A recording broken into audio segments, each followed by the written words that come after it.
Hello, everybody, and welcome back. Thanks for joining. We are very excited to sit down today with two special guests. We've got Jesse and David from the Cannabis Co. here to talk all things cannabis and what they're seeing in the industry, as well as get some interesting and exciting updates on the company front. So thanks so much for joining, Jesse, David. Really appreciate you guys taking the time. I feel like we just had you on a little while ago, but I know there's always so much stuff that needs updating, stuff always developing. So appreciate you taking the time. Thanks for having us, Mackenzie. Good to see you. Of course. Well, so before we jump in, again, a good reminder, if anyone is on and you have questions, comments you want to throw out, now is a great time to do that. So good reminder, we take questions and comments on every platform except for Instagram. I see Stevie in there already. Hey, Stevie, great to have you on. All right, well then let's just jump in. I feel like since last time we had you on, we had some changes, some restructuring, which has been interesting. Would love to just sort of get a quick refresher, quick update on what you guys have been doing on a company front for the Cannabis Co. Sure, I'll start, Mackenzie. We announced really two components to a restructuring. One of which was the announcement that we're exiting the Florida market in a series of transactions, and I think that was been in the works for a while. M&A in the cannabis world is never easy to necessarily fully wrangle down, so we wanted to make sure we had that well down the road and time that with the restructuring at the corporate level. And so those two things combined, I think, have a pretty substantial impact on our going forward financials. So we've disclosed a few things that I think investors were looking to see and hear from us, one of which is what is the performance in Florida for us? And I think we disclosed that it was a money-losing business for us, which is very specific to the aggregate portfolio that we had in Florida. I think everybody that's probably on this podcast knows that there's no wholesale market in Florida, right? So whatever you grow, you sell. And if you look at the evolution of our footprint in Florida, when we looked in the early part of this year, we recognized that we probably need to either lean in pretty substantially in terms of CapEx and build out to be competitive. Number one, to get to a break-even point, but also to be competitive heading into adult use. So with 14 doors and the size of the back of house we had, we would need to significantly increase the store count, which is obviously a CapEx, pretty heavy CapEx lift. And we struggled today to look at where we could put dispensaries that we thought made commercially viable sense from an ROI perspective. The metrics just look very different in other markets, whether it's the doors we're looking to open in Ohio or New Jersey or the last couple in Virginia. We have a very specific criteria for the commercial profile, and it's very difficult in Florida right now because everybody has put a lot of stores out there. So when you look at the amount of biomaterial that was coming out of our back of house, we were seesawed, so underscaled relative to the top 5 players, clearly. And then we were seesawed with the amount of biomass. And so you put those two things together, and then you look at the inbound interest we have in Florida, both from those that are in the market or those that want to come into the market. This is clearly the opportunity for these assets to be put into different portfolios, to be leveraged for other companies' 2 to 3 year go-to-market strategy, which is great. So that's where these assets should go. But we disclosed in Q1, we were losing $2.5 million in EBITDA just in Florida, right? So that was annualizing at $10 million. And on the restructuring side, we wanted to pair that with a material change in our footprint. I think we've alluded to since January that we were going to have a different business from a geographic perspective. And so this is a big change. A lot of stores, a lot of back of house, 17 facilities and team members. The team member count is substantial. And so that gave us the opportunity, as we're looking to lean the business, to go across the shared services or corporate teams, to recognize that just across the board, volume of work is going to go down as we exit Florida. And we also looked at a platform that was built for 17 markets at the time before we exited Missouri and Utah, and was probably built to go to 20 markets, candidly. And we're going in the other direction, right? So we're leaning into the markets where we know we have scale, we know we have strong profitability, good gross margin, EBITDA profiles, and we've got, which we'll talk about, I'm sure, some of the organic transition adult use opportunities that drive incremental growth. So we partnered those two things together, which in aggregate are about $20 million in savings on a business that did $15 million and change in EBITDA in Q1. So we thought it was important to tell the market those two things and partner them, because I think the logical question we would have received if we announced the exit from Florida is, how are you changing the corporate footprint now that you're leaving a market that's got a significant headcount and facility number aspect to it? Yeah, I think that totally makes sense. How are people receiving it? Investors receiving it? From what I've seen and heard and talked to people about, it seems positive. I think people seem to respect and appreciate the ability to kind of, analyze something, look at it, say this is not for us, and kind of invest in those stronger markets, like you're saying. And I know we will talk about those in a little bit. But what's been the reaction in terms of, when we've talked to stakeholders, I think Jesse's even said this before. This is an execution year for 2024. We mapped out where we were going to go. We didn't give a lot of granularity, right? We have not provided financial guidance for 2024. We talked about what we think we're going to look like during 2025. And that was really done so that we could make the moves that we're making and move as quickly as we can. So I think two things people didn't realize. One, Florida is one of the markets we were looking at potentially not participating in heading into adult use. But we've said we still think the ballot's going to be successful, right? We still think it's going to be a good conversion for a lot of players that are there and purpose-built with scale. But they also didn't recognize that our business in Florida was losing money. So when people were trying to piece together their models for our business without going state by state and giving them additional clarity, this one was a bit of a head scratcher. You don't really understand how to tie our model out if you think we're actually more productive and scaled in Florida making money. So I think that was well received, and we've highlighted that we needed to take some costs out of the business. So far, I think it's been well received, and the immediate follow-up questions have been, what's next? What is this is clearly how we're describing looking like a better business by the end of the year. So the questions are, what's next? What markets are next? And we've said we're looking at everything. We're going through the same process we did with Florida. We're being very thoughtful. We closed 2 doors in New York, which we also talked about. So I didn't highlight that, but we did disclose that, where we don't have the right to convert to those facilities right now. We're not in a position, as we see the commercial opportunity, to actually pay the $5 million to convert our store that we do have approval to convert.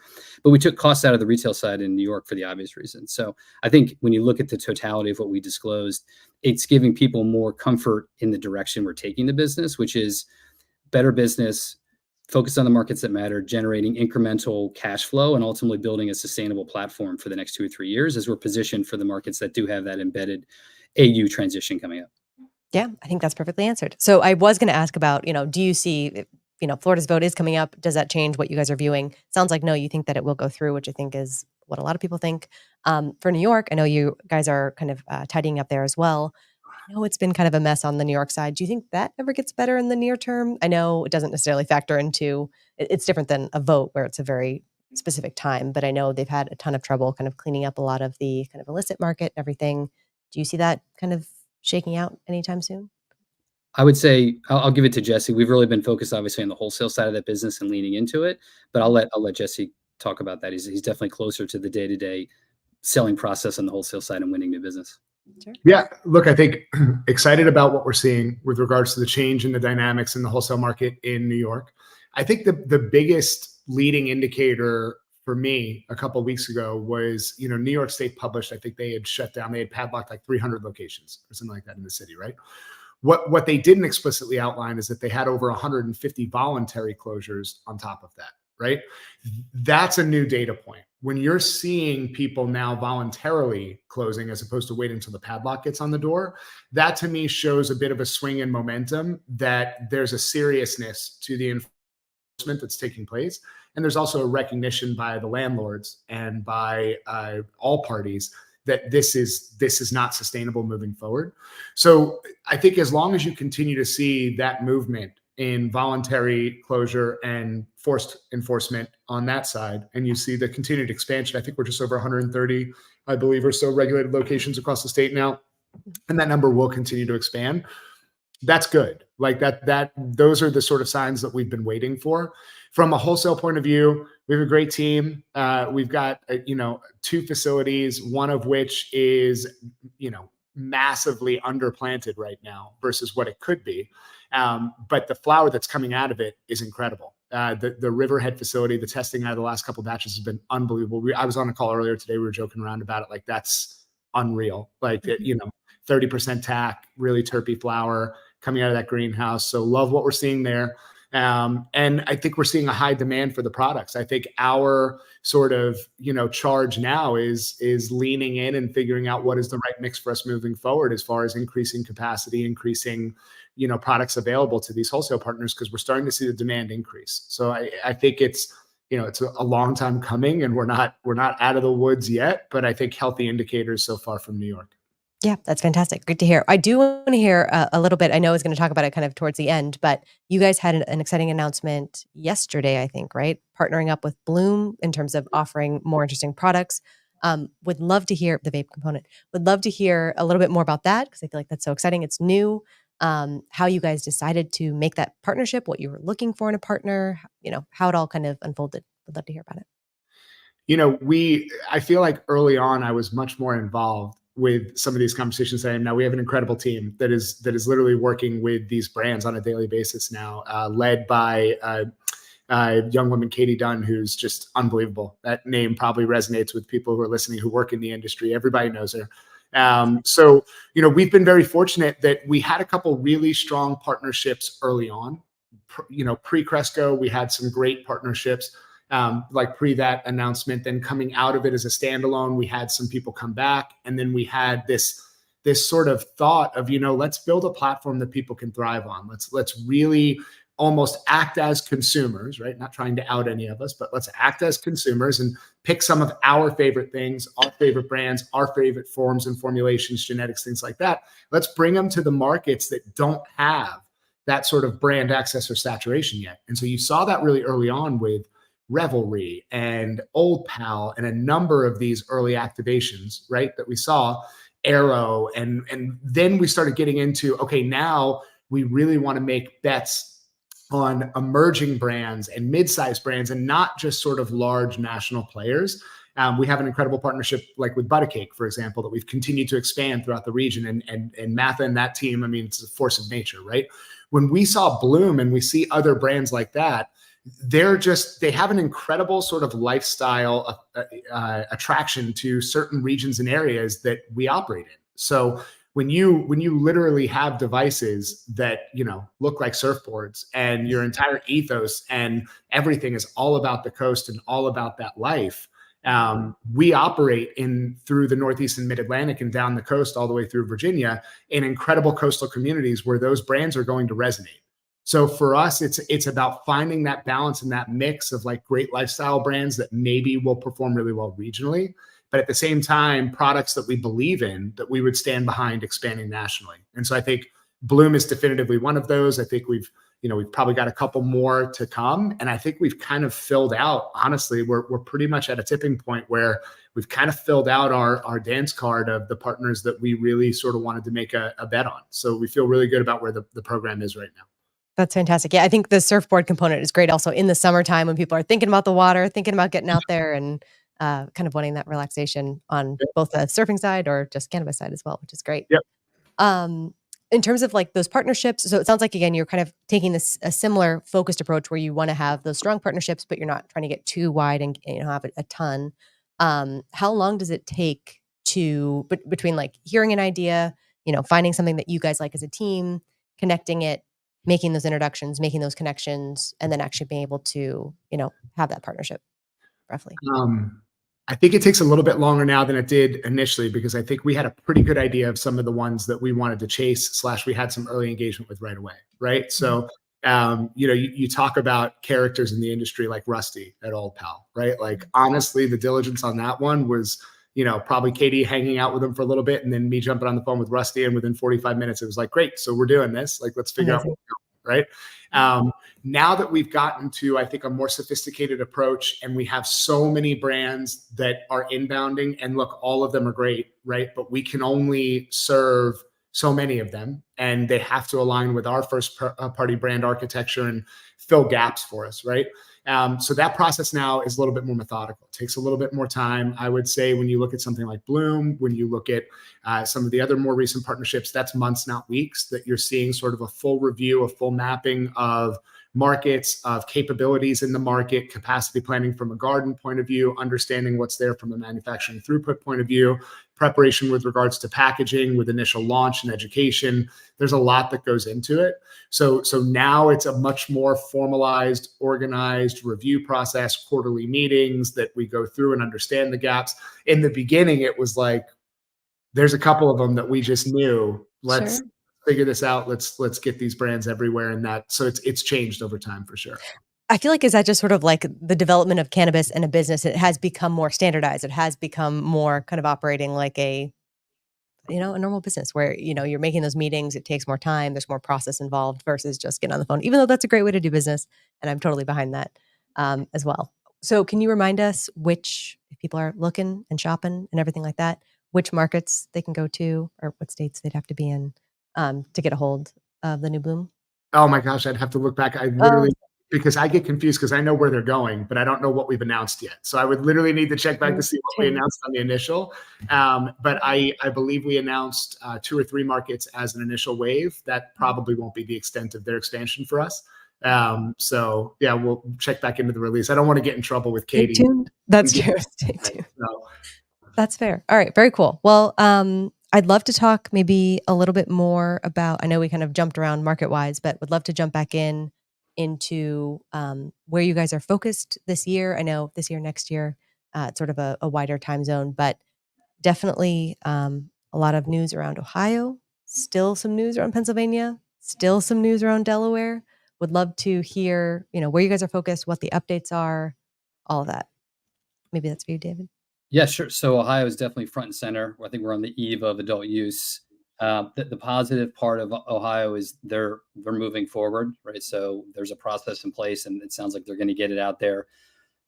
Are we going to have transactions this month? Kind of coming to the end of the month, so I'm not sure that's actually going to happen. But it seems very realistic that in July there's going to be adult use sales, which is terrific. So we've been preparing for a couple months now, scaling up, making sure.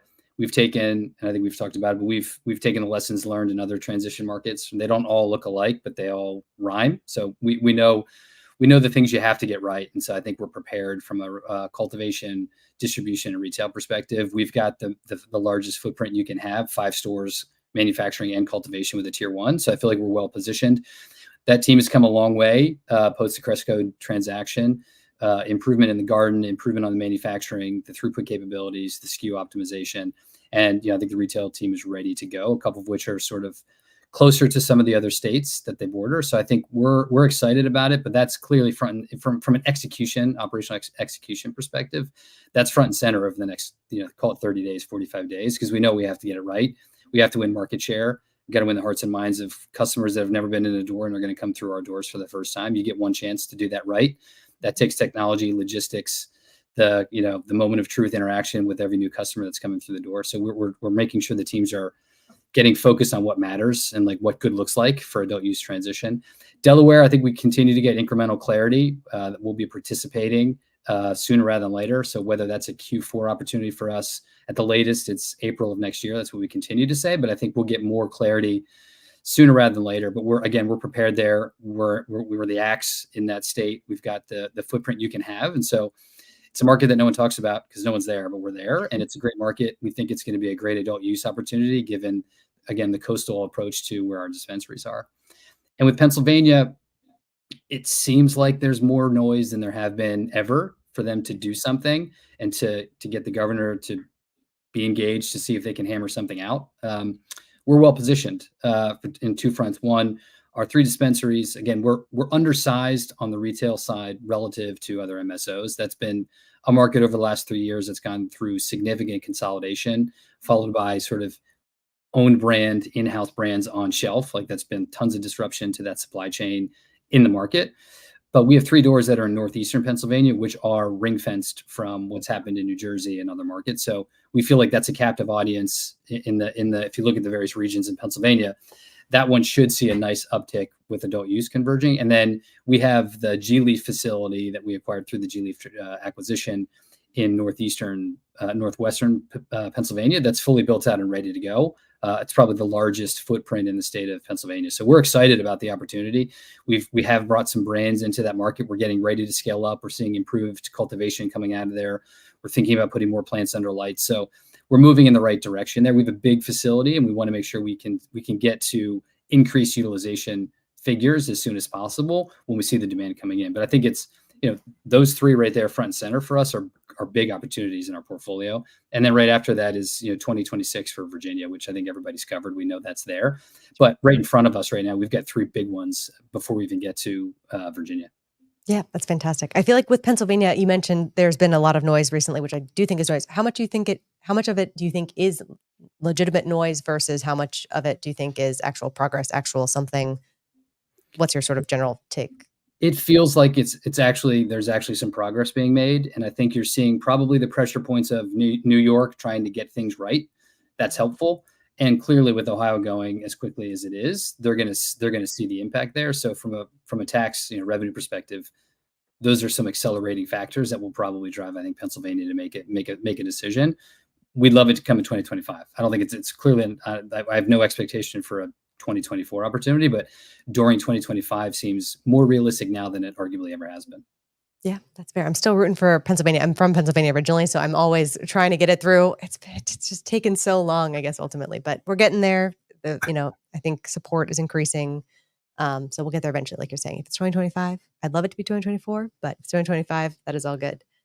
I was going to ask your take, Jesse. Are you dealing with the dog? No, that was dealing with allergies, living Oh in the no, South. bless you.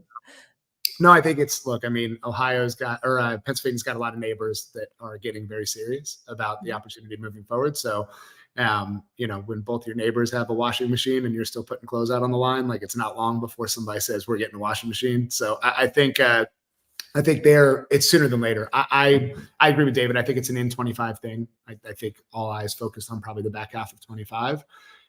Just feels like a realistic timing now, knowing that these programs that are popping up around the country are valuable. They're incredibly lucrative. There are reasons to be excited about it. And Pennsylvania, very similar to Florida, has an incredibly mature medical with a high organic enrollment as far as the percentage of population. I think Pennsylvania is over 4% of population. I think Florida is right at about 5%. So I do think there's a ton of support in the state for a recreational program, and so it's a when, not an if, for sure. But I'll take the under on 26. I think 25 could be a big year for Pennsylvania. I think 2025 seems like a big year for cannabis in general. We'll be on the other side of rescheduling. I mean, that's this year, but seems like a lot of things lining up, which will be great. Anything else sort of coming up, into next year that you guys really have your focus on, eye on? I know rescheduling, we're sort of just coming through that process. Nothing's really changed. Nothing's really taken it off track. It's just sort of humming along. Anything else that you guys are really focusing in on this year? We have 2 more doors on the East Coast. One more door in Virginia. We just opened one. To be honest, Jess, I think it was 10 days ago, give or take. So we've got one more door to open in the state of Virginia, and that's a market that has a lower penetration when you look at the population of medical patients. So every door you do open there expands the market. So that would be important for us. And then we've got a 3rd door in New Jersey that's underway. And so that's been a long time coming for us. I think people know that, but we're well underway of construction and moving towards opening that by the end of the year, which should be great. And then to pivot back to Ohio, there's this lottery situation with getting new doors. And I think everybody's on the fly trying to figure out what that actually looks like. It's kind of funny because the NBA draft was last night. So it's kind of resonating of like, what does this look like? Yeah. Those are options for us. We've got good locations. So we'll see how that plays out. But those are 2025 opportunities for us. But those are the ones, in addition to just putting more plants under lights, which we've talked about. Like we're going to be at full capacity in Ohio by the end of this week, which is great from a plant count perspective in our facility. That helps gross margin opportunity for the back half of the year. We've put more plants under lights in New Jersey as we continue to see that wholesale business take off for us, both with our own product and with the third-party brand partnerships we have. So there's some blocking and tackling that's just organically available to us with better execution, which we'll continue to have the operational team focus on as well, in addition to just the adult use conversion waves, if you will, that come our way. Yeah, it's great to see it come in waves. Any additional thoughts, Jesse, before? No, I mean, I think, we all talk about the external catalyst to the industry for something like 25. I think for us, we're excited to get to 25 to really be able to execute against all the changes that we're making in 24. So, if you're going to be a fundamentally different business leaving 24 going into 25, then 25 is kind of exciting because now you get to drive it. So I think for us, for the team, there's a lot of excitement around we're doing things that make sense. We're doing the right things. It's resonating. We're hearing the feedback both internally and externally. Now you're racing towards, okay, let's wrap this up, right? Like it's almost like you never want to fast forward a year, but you're saying, all right, we've got all these changes. We have all these things that are happening. It sets up really well for next year. So I think when I look at 25, it's like, okay, this is an opportunity to really execute against a business that organically has great opportunities for growth, that feels different. So, I think the internal excitement is probably as big as the external excitement. That's great. So it feels like a lot of sowing kind of this year and then reaping maybe next year in terms of like getting things, really seeing those benefits, which is great. Absolutely. You mentioned the draft yesterday. I know we have the debate coming up tonight. Are you guys watching it? Either of you? Some people are swearing it off. Some people are. Oh, you got it. You have to. You got to watch. Yeah. I don't know what it's going to be like, but I know it's going to be entertaining. So I have no idea what they're going to say, but I know you're going to want to hear it. So I think you have to tune in. Yes, I will definitely also be watching. I am going to be watching. I feel like this first round, I don't think cannabis comes up. I do think it could come up in subsequent ones. Potentially, we'll see. Any expectations in terms of how it relates to cannabis? Any sort of, do you think we get a mention? I don't think it's as divisive between the two of them to warrant sort of a first round interaction. I mean, if you look, there's been a lot published over the last week on the various positions that Biden's taken since he's been president. I think you can see what the lack of maybe action you saw out of Trump. And so I think when you look at Trump is very good at reading polls, like he understands where the masses are going, and I think the data is overwhelming. So I'm not sure it's a good first debate question to really separate the two. So I agree with you, Mackenzie. I don't think it actually comes up tonight. I know there's, if you look on Biden's website, they're claiming victory of Schedule 3 now, like it's already on there. So subtle politicking, I'm sure. I mean, I think there's clarity on how we're going to get through the rescheduling process, but I just don't think it's divisive. There's plenty of other topics for them to, catnip to throw in between the two of them to see how they banter back and forth. I'm not sure cannabis is divisive enough because I actually think both of them, if you look at the most recent efforts from Biden out of the Biden camp, and they look at what Trump has done historically, I take it as largely supportive going forward. So I don't think they might end up both saying we kind of agree with this. I think it'd be hard to separate the two. So I don't know what Jesse, you think, but I don't think it comes up tonight. Yeah, I think so. I don't think it's something that will be planted into the conversation. So I don't think the moderators are bringing up cannabis. To your point, I don't think it's a big. But you have two candidates up there that you really have no idea where they're going to go. And so look, if I think the prop bet is, does Trump bring it up as an insult in some way to Biden of like, well, you haven't even done what you said you were going to do, or, well, where is this? Or, well, look at what they just did in Maryland, right? They had to sort of, clean up the way that you guys were supposed to expunge. So I don't know. I don't know. I agree it's a popular subject.